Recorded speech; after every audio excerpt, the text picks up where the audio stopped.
جب جمع کیا صدیق اکبر رضی اللہ تعالیٰ نے جی ٹھیک، اور اس کی ترغیب اور تائید اور سب کچھ جو ہے وہ حضرت عمر فاروق رضی اللہ عنہ نے کیا، تو حضرت عثمان غنی رضی اللہ تعالیٰ عنہ کو جامع القرآن کیوں کہا جاتا ہے؟ سبحان اللہ، نیچرل کویسچن، ٹھیک ہے نا.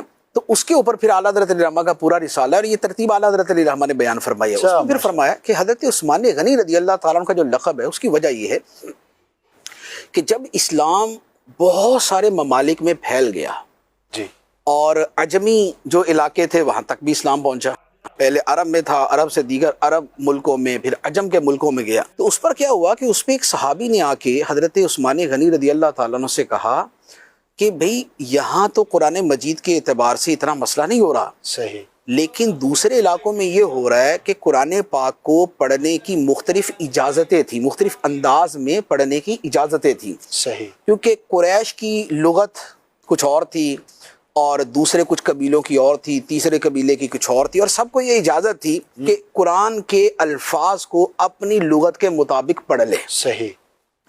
تو اب جس علاقے کا صحابی جس علاقے میں گیا اس نے ویسے جا کے پڑھا، وہاں والوں نے اسی کو اڈاپٹ کر لیا. صحیح. اب دوسرے والا آ کے وہاں پر قرآن پڑھے، وہ بولے نہیں یہ تو قرآن تھوڑی ہے، قرآن تو یہ ہے.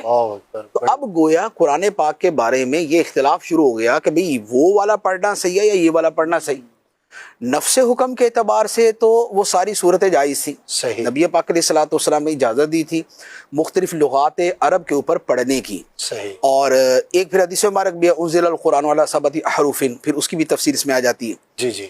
لیکن وہ صحابی جو تھے انہوں نے کہا کہ اگر یہ اختلاف ایسے جاری رہا تو امت تو اس قرآن پڑھنے کے الفاظ پر ہی آپس میں لڑ پڑے گی.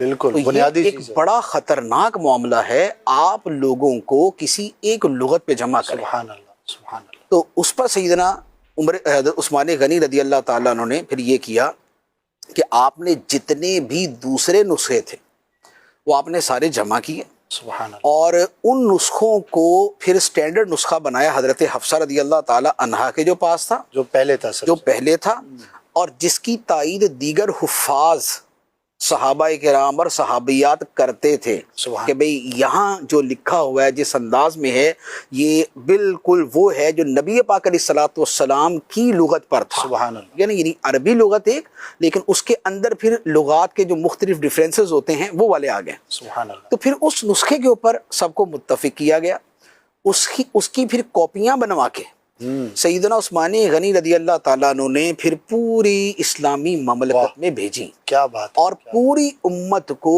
ایک انداز کے اوپر جمع فرمایا. اور وہ جو اضافی تھے وہ سارے کے سارے آپ نے جو ہے وہ رپوش کر دیے، وہ آپ نے سائیڈ میں کر دیے.